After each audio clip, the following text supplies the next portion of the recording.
The Radio Memories Network is brought to you in part by Liberated Syndication, podcast publishing made easy, libsyn.com. That's libsyn.com. Welcome to another play in our anthology series with great actors and actresses. Now, sit back and enjoy this week's audio play.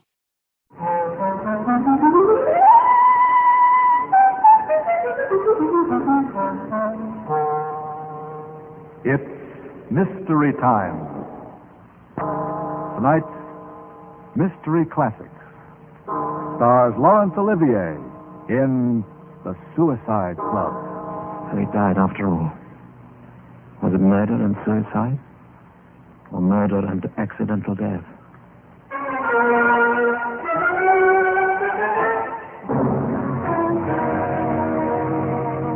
Ready? A shuffle of the cards. Then they were dealt out. And if you draw the wrong card, gives me the shivers. So I'm sure you'll listen as intently as I shall. It's that famous, chilling classic by Robert Louis Stevenson, now transcribed, The Suicide Club, starring Laurence Olivier.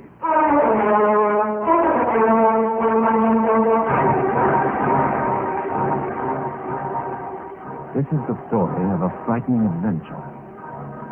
I do not propose to tell you my name, and after you've heard the story, you will perhaps understand why not. One night, in an oyster bar not far from Leicester Square. What's on earth that fellow doing over there? The one who's just come in. Huh? It seems to be with those two commissionaires. Each got a dish of something or other, haven't they? Seem to be offering everyone something to eat. Are they pies or something? Oh, yes, they look like it. Some sort of tarts, I think, yes. They're cream tarts. Cream tarts in an oyster bar. The fellow seems to be giving them away. I'm not surprised. Well, maybe it's a wager or something. well, looks as if we're going to be offered some, too. Will you do me the honor of eating one of these tarts? I can answer for the quality of the pastry. I've eaten 27 of them myself since 5 o'clock. 27? That's rather a lot, isn't A it? matter of principle, sir. Every time my offer is rejected, I insist on eating the tart myself. All right, then, Colonel. We'll help you out. On one condition. If my friend and I both eat your tarts, you must join us for supper out. That's a good idea. Well, I've several dozen still on hand, so I'll have to visit a few more bars before I've got rid of them all. If you're already hungry, gentlemen, No, my friend and I will go the round with you. It looks a very pleasant way of passing an evening. Stupid. Splendid. 2 tarts for the gentlemen. Delicious. These are connoisseurs. Well, there was obviously a story behind all this nonsense. My friend and I were anxious to hear it. We chose a little French restaurant in Soho, ordered a private room, very good meal, and champagne for the occasion. The young man ate surprisingly well, despite his rather sickly hors d'oeuvres. And over the dessert, we persuaded him to begin his explanation. Is there any reason why I shouldn't tell you my story? So perhaps that's why I'm going to do so. Good for you. I come from quite a respectable family, you know, and I started life with quite a reasonable fortune. I had a lot of amusing adventures. Even fought a duel when I was in Paris. Oh. By the time I began to come to my senses, I had very little fortune left, and promptly fell in love. After I had nothing left to offer the young lady, I came to the sad conclusion that there was really nothing very much left to live for. No. I got rid of all the money I had left down to the last 80 pounds, which left me just 40 pounds to get rid of during the course of today. 40 pounds? What happened to the other 40? That went for a very particular purpose. Well, I've spent a very amusing day getting rid of my last 2 pounds from the cream tarts over which we met. And I wanted to close a foolish life in a particularly foolish manner, which you must admit I did. Well, I shouldn't deny that, but what happens next? Oh, I'm not complaining. And at least I'm not a coward. I've lived my life and enjoyed it. So now I simply have to get rid of it. Get rid of it? You mean kill yourself? No. Who hasn't often thought of doing it? You know, young fellow, it's a curious coincidence, but of the whole of London, you went and picked on a couple of people in much the same position as yourself. Yes. What? You mean you're ruined too? Is this very excellent supper a last extravagance as well? Like my green tart? Well, near enough. And just to get rid of any slight disparity, let's put £5 here on the table to cover the bill, and have you a match? Yes? Thank you. Burn the rest. Like this. What are you doing? Don't be an utter fool. Well, aren't we all? Good heavens, haven't you got any money left at all now? Why didn't you keep your £40? £40? Why on earth £40? Oh, for that matter, why not 80? You must have done the best part of 100. Well, £40 would have been enough. But without that, no admission. They're very strict about the rules. Fine business when you can't even die without money. I think you'd better explain yourself. Do I have to? If please. you haven't the £40, what's the point? Well, I happen to have enough for both of us, which we really needed. I thought you were in the same straits as I was. I seem to remember that you had £80 yesterday. Yes. Yes, I had. You're not fooling me. You are as desperate as I am. Oh? Bored with life, if that's what you mean? Yes, indeed. Thought I'd made that clear enough by burning my last money. Perhaps you can afford to burn £100 or so. Well, I'm no millionaire, if that's what you mean. Well, here's to your health. And good night, my merry ruined man. Oh, no, you can't get out of it like that. You tell me that you're desperate, and I accept the fact. Why should you have less confidence in me? In either of us? Yes, why? Then you're not joking. You really are. Well, like you, we've had enough of life, haven't we, Colonel? Yes, Sooner or later, alone or together, we're prepared to put an end to it. That's quite Aren't we, right. Colonel? Yes. Yes, well, now that we've come across you, and since you seem to be in a hurry, well, we can make it tonight just as easily. Quite, why Why not all three of us together? Yes, why not? That really goes for you as well, Colonel. Yes, certainly, provided you something in mind. And you really can put up the £80 between you. I think so. 10, 20, 40, 60, 80 pounds, and a few left over. I shouldn't forget about the rest. £40 each is the entrance fee. The entrance fee? Entrance fee to what? To the Suicide Club. How it's managed or who started the club, I don't exactly know. But what I do know, I'm under the guarantee this. If you are really tired of life, both of you, I'll take you to a meeting of the club. And if not tonight, at least sometime within the week, you'll quietly cease to live. And you say that you're a member of this club? Yes, I paid my subscription today. I shall be going there in... What time is it? Yes, in half an hour. You've just got half an hour to make up your minds whether you're coming with me or not. If you were serious, then you've nothing to lose. I'll be back for your decision. In half an hour, gentlemen.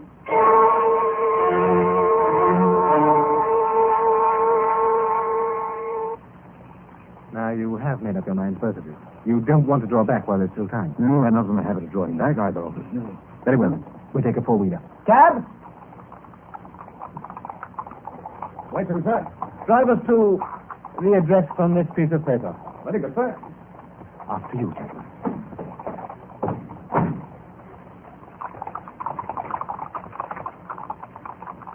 Well, gentlemen, in the circumstances, you'll appreciate that a certain amount of secrecy is called for until you're actually enrolled in the club. You'll forgive me if I take the precaution of blindfolding you both. Is that necessary? Yes, I'm afraid it is. You see, gentlemen, this is not a joke. The cab stopped at last in a dark street, and the young man paid it off. He took the bandages off our eyes and invited us to follow him down an alleyway. He knocked at the door. The door was opened, and we were ushered into an entrance hall. The young man left us for a few minutes, and we heard voices. At last, an inner door was opened, and we found ourselves in the presence of the president of the club. Sit down, gentlemen. I'm told you wish to see me. We wish to join your club, sir. The Suicide Club. Forgive me, gentlemen. You appreciate I have to take precautions. So you wish to join the Suicide Club. May I ask your reasons?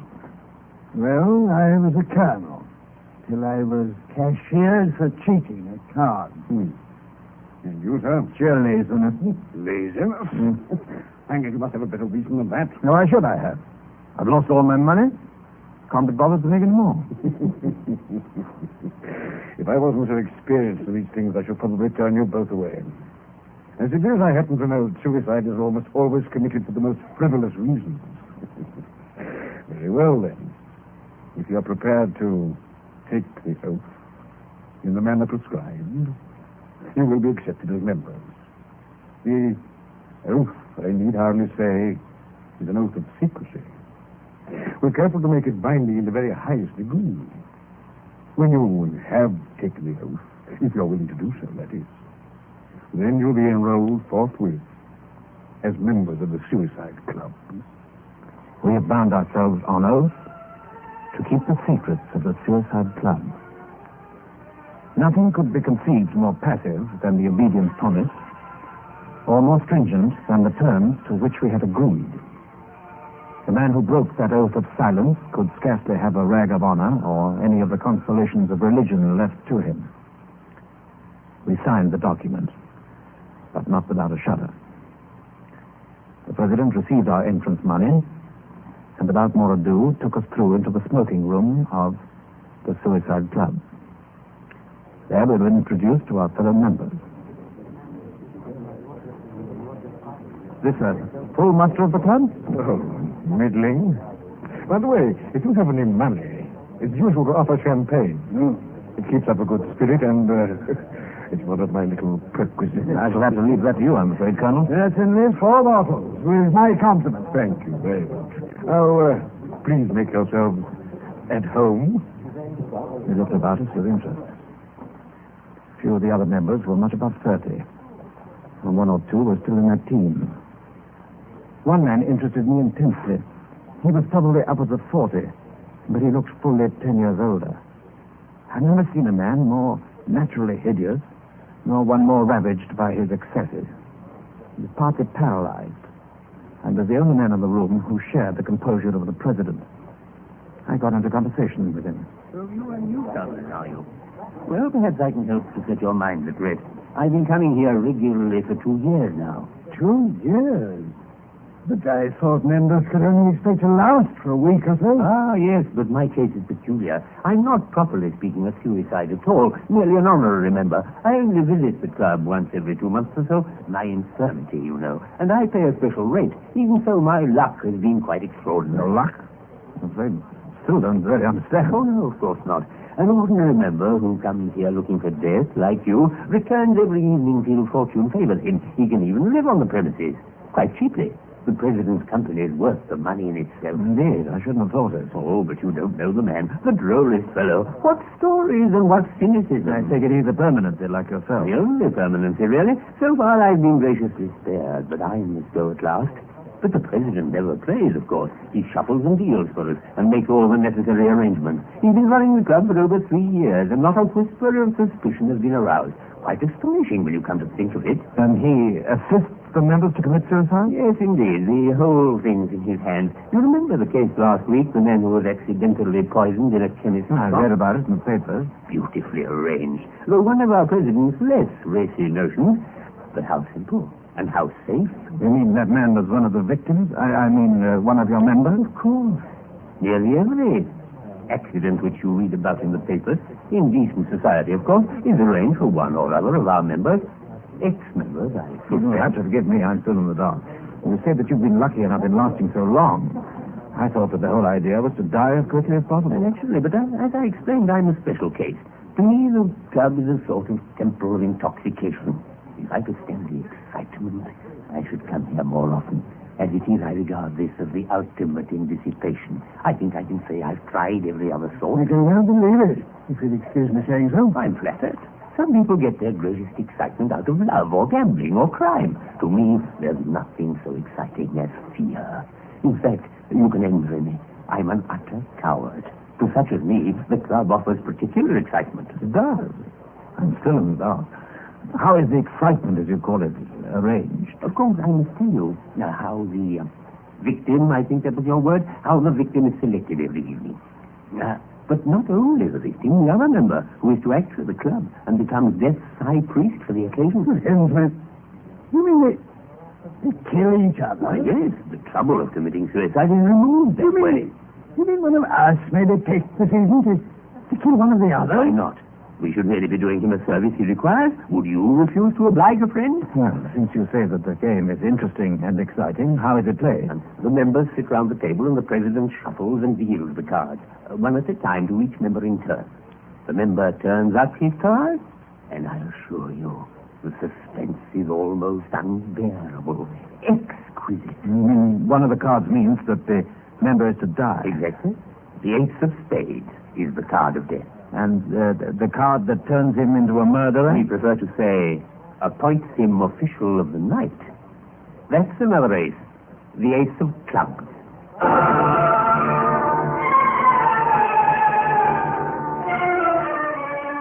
Now I could understand.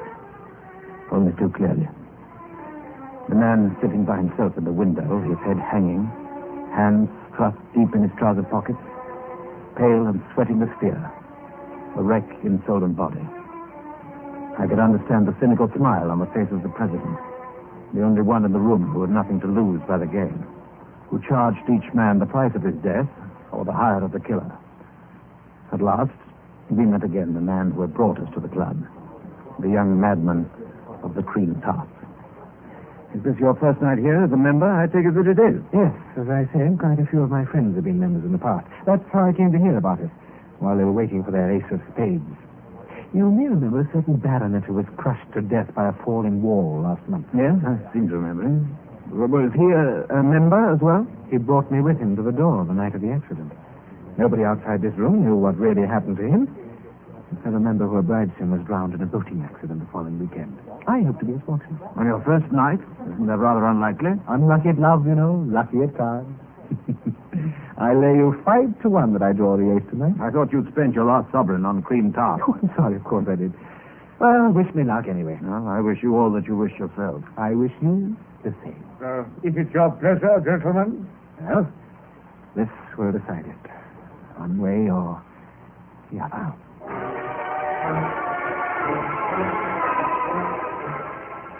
A pair of folding doors had been thrown open, and the whole room full of men began to pass into the next room. The gaming room itself was similar in every way to the one which we had left, except for the furniture. The center of the room was occupied by a long green table, at the head of which the president seated himself. In front of him was a pack of cards, which he began to shuffle and cut with careful deliberation. 13 members sat down at the table. My friend and I, between the young man and the semi-paralyzed honorary member. Very well, gentlemen. For the benefit of our new members, each of you must declare the card that's been dealt to him before I deal the card to his neighbor. Is that understood? Yes. Very well, then. I will begin to deal. Fool of hearts. Knave of spades. 10 of hearts. Queen of hearts. 3 of clubs. 8 of diamonds. 7 of clubs. Knave of diamonds. Ace of hearts. What?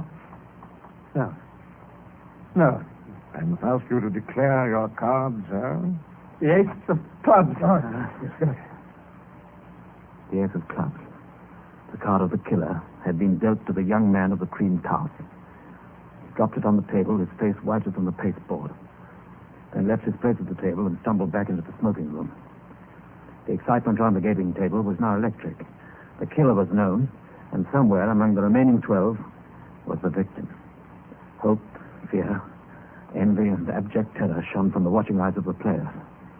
Striking contrast to the cynical smile of the dealer. 5 of hearts. King of spades. 4 diamonds. The card had not been dealt to every member on the table. The president began to deal the second round. Ace of clubs. Queen of spades. 5 of clubs. 6 of diamonds. 7 of spades. King of hearts. 2 of diamonds. And once again, the dealer come round to me. As I turned my card on the table, my heart was pounding in my chest. 10 of hearts. And now it was the turn of my neighbor, the honorary member. The ace of spades. No, I don't want to die. I don't want to die.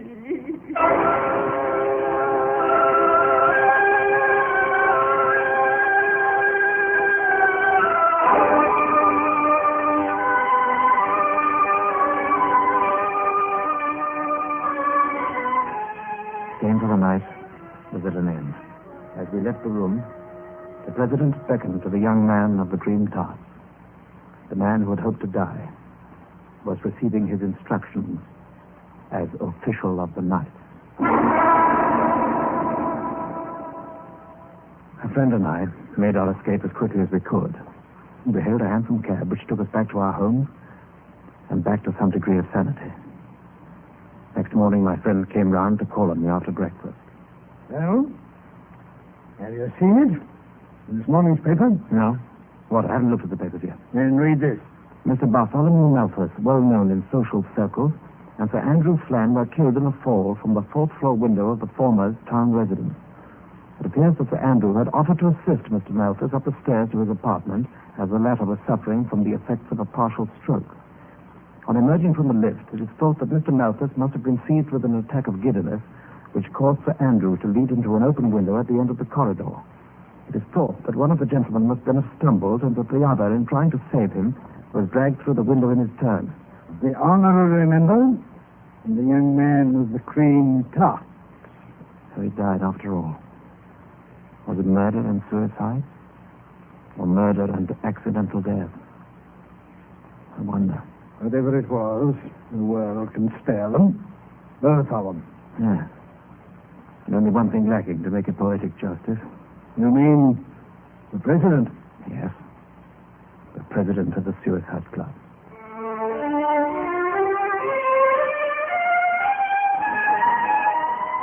What is the ultimate fate of those other members of the club?